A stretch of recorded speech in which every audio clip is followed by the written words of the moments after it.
as we've just heard our reporter say it, President Donald Trump's sudden freeze of U.S. foreign aid is sending shockwaves throughout Eastern Europe, putting pressure on pro-democracy groups, independent media, and local governments already navigating the region's complex East-West tensions. Now, framed as part of his America First agenda, this 90-day freeze targets woke programs that Trump claims go against U.S. interests. But what is really at stake here? Now, to dive into this, I'm joined by Tomasz Płudowski, Associate Professor at the University of Economics and Human Sciences. Welcome to the program. Thank you. Good evening. This is really becoming quite we've heard it, right? Shockwaves, it's becoming quite a chaotic situation now.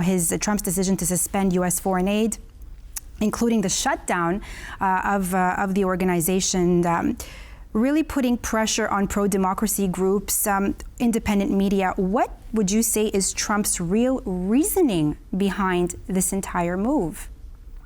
Well, you could probably rationalize his decision in 2 or 3 different ways. Obviously, one is cutting funding, just spending less. I mean, this is his focus throughout the government, throughout whatever he's doing. He wants the U.S. to spend less money, and he wants everybody else to spend more. He thinks that the U.S. has been taken advantage of by everybody, and the U.S. has put in too much effort, too much money, too much resources to help the rest of the world, and he's against that. If you look at the history of U.S. foreign policy, you basically have seen during the last 2 or 3 decades, you have seen at least 3 different approaches to foreign policy, and he's the one. He's definitely not like Madeleine Albright or Bill Clinton or mainstream American foreign policy in the post-war period, which was about spreading democracy around the world. He's more focused on America. He's about isolationism, not the kind of isolationism that we saw 2 or 3 decades ago. It's impossible to go back to that kind of isolationism.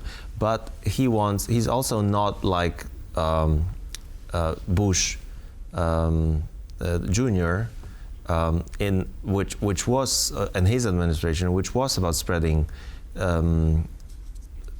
democracy to a certain extent, but mostly acting in American interest.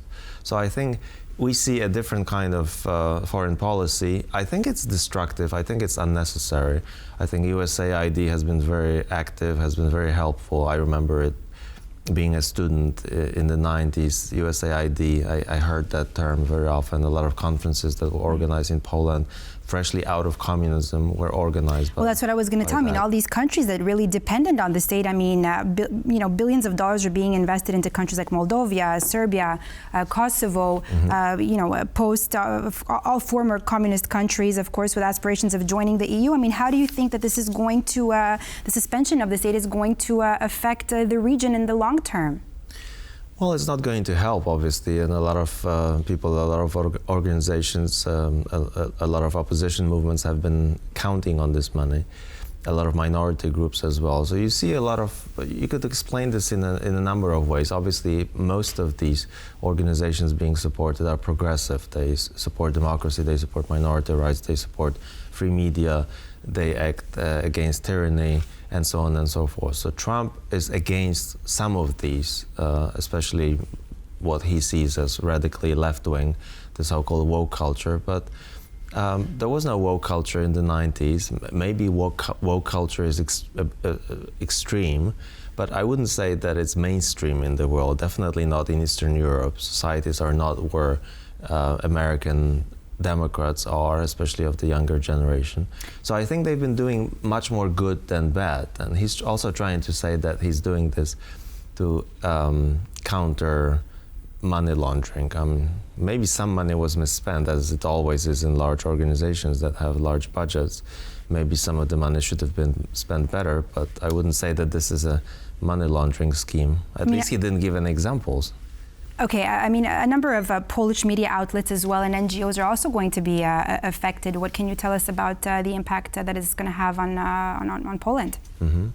Well, I think they are not as. I think they are not. Obviously, they support minority groups in Poland, but mostly mostly, I think Poland, the US government has backed out of helping our region years ago in this way because they decided that we don't need it. So all this attention went to countries like Kazakhstan and further to the east. Obviously some money is still spent here and it was useful.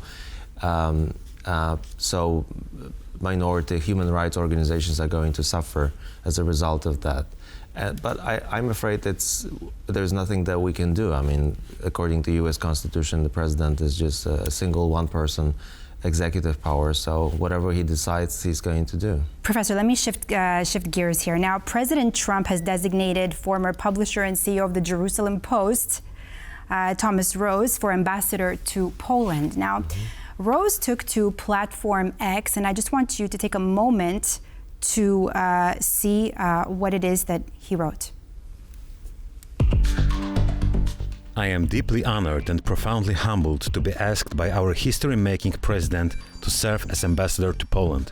If confirmed, I will spend each and every day doing my very best to promote, defend, and advance the interests of the United States of America and our fabulous president. I'm happy for him, but not a word about Poland. I mean, usually the role of the ambassador is to build bridges, connect the two cultures. I mean, look for similarities. Mark Brzezinski, for example, was a perfect choice because he was connected to Poland through his father, who was a historic figure. Here, we don't see anyone, we don't see a person that is close to Poland. He did not mention Poland. Both mentioned Israel and the US. I mean, precisely exactly what I was going to ask you. I mean, in November 2024, he said that Poland should be thrilled about Donald Trump becoming the new U.S. president. And I mean, just like you said, there's absolutely no mention of these Polish-American relations. But do you think that he is going to promote a conservative agenda? How is that going to, I mean, what is it going to entail, in your opinion? Yeah, well, I suspect that, well, usually when there's an important nomination, you see a lot of articles around the world, both in the US and around the world, about what it means and so on and so forth. Here, it's mostly Polish media, Times of India and Jerusalem Post, because he was the CEO of that newspaper when he lived in Israel. So I think it's not a big surprise for the rest of the world, and the world doesn't see it as an important nomination, as a significant one. I think that he's basically, that Trump was the choice, and it was the shock, and it was the shock in 2016. Now, some people what can Poland expect from his the ambassador is a consequence. What can we expect? We can expect him to support conservative agenda. We can give us some examples. Like what can we be looking at? Well, talking about the two genders, issues that that involves really small minorities, but those words are hurtful to them. But it's in a way it's not really the focus of Polish-American relations. So they are going to promote tradition. They are going to promote the so-called traditional values, fight what they see as the LGBT, for example. They are going to paint the opposition or the current government probably as liberal and left-wing, things like that. I think we can expect some of that, but this is not. I think polls have been, we've had that show, we've seen that in a couple of elections, and polls are not interested in that anymore.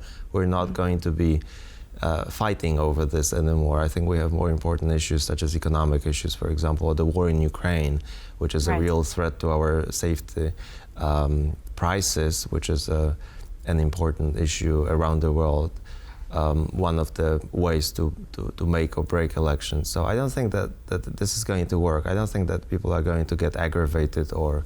I mean, he did speak out about Donald Tusk's government. I mean, what can you say about that, briefly? Well, I think he supports. He's definitely much closer to our president than to the current government. He's rumored to have been behind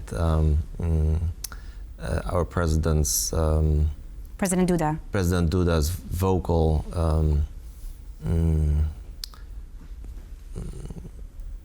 kind of calling on Donald Tusk not to imprison Prime Minister Netanyahu when he visits Poland. Right.